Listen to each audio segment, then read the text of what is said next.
Okay, hello there, everybody. First night of class, what we did was I just introduced people to the Garageband interface. So, when you open up Garageband, this is the first thing you'll see. Details may be closed, but you can always point and click. I just kind of want you to explore a little bit. You can change your tempo, change the key signature. The nice thing about the key signature is when you select this, the loops can all stay in the same key. So you can basically point, click, and drag stuff in, and it should sound great. It's always good to use your ear a little bit, but yeah. So we'll just click choose on that empty project. Let's see what comes up. So we have this classic electric piano track. I'm just going to leave that there for now. But basically, if you scroll around and hover, library, you can see how this opens up your instrument library.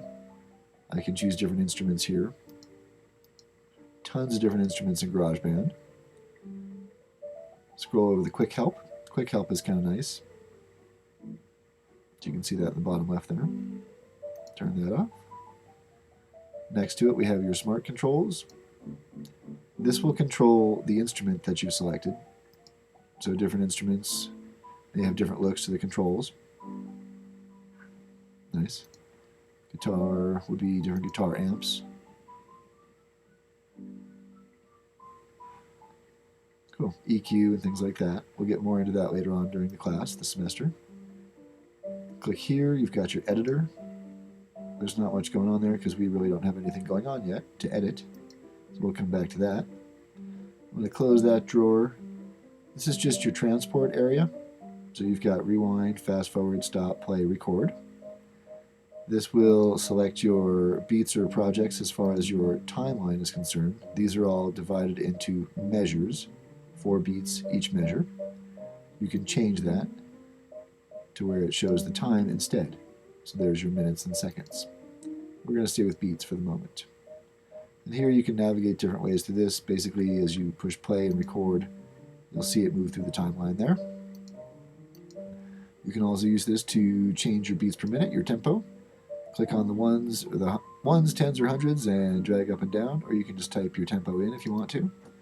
So let's see here, 130, enter. Here you can change your key if you want to.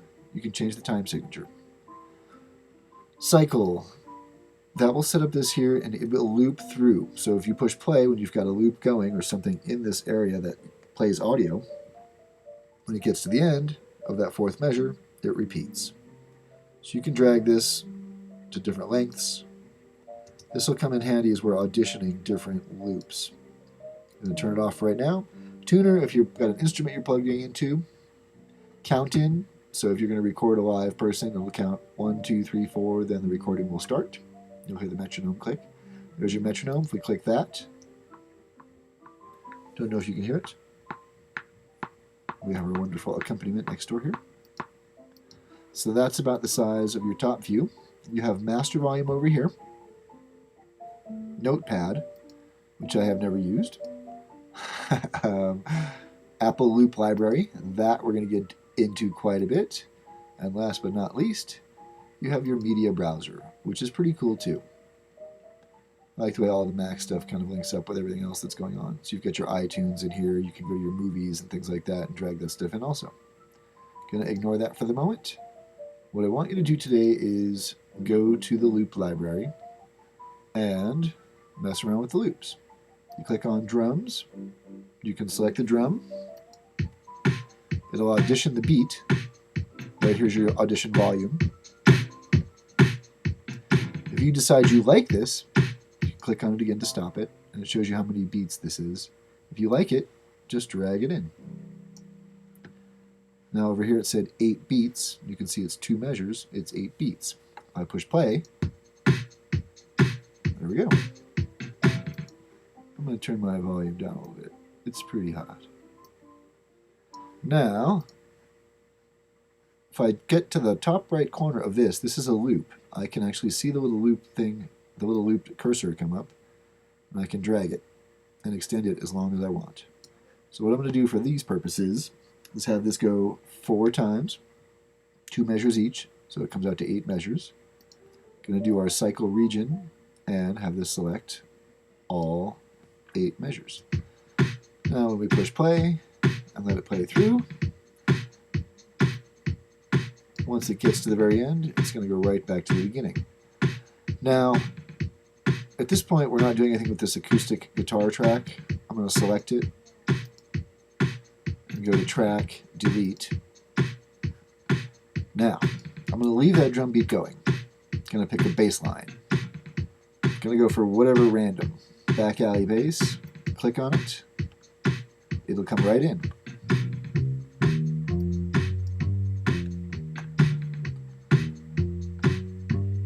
Kind of interesting. I'm going to go for something else. Let's try alternating bass line.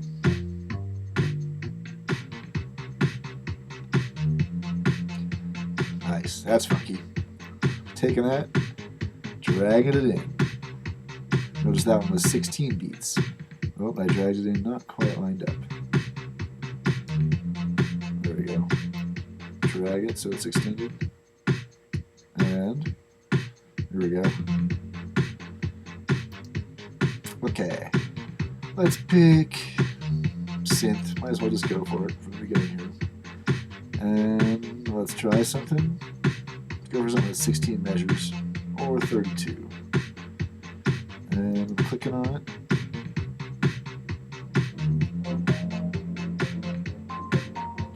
Sounds a little awkward because it started offset.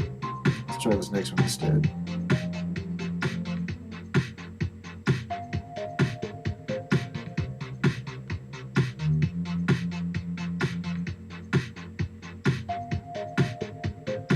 That's not very exciting. Let's try another one.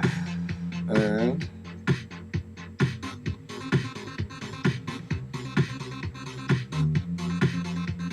picking a few winners here, aren't we?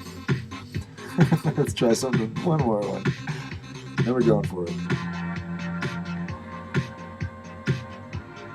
Alright, forget it. I don't know what this sounds like.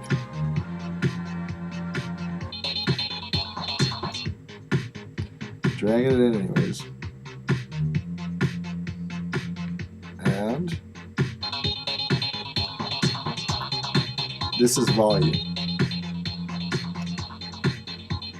Now I don't like that, so I was highlighting it. Click and delete. I can delete that whole track too right now if I want to. Delete it. Come on, give me a good synth. Let's try Wandering Sign synth. Watchful eyeball. Eyeball.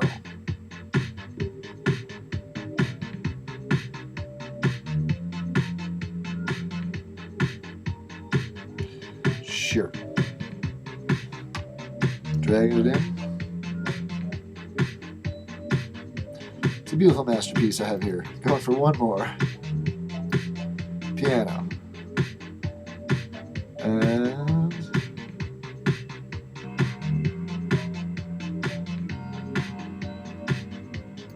horrible.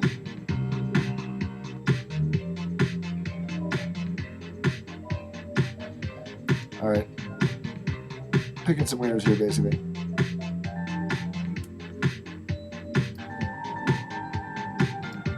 There we go.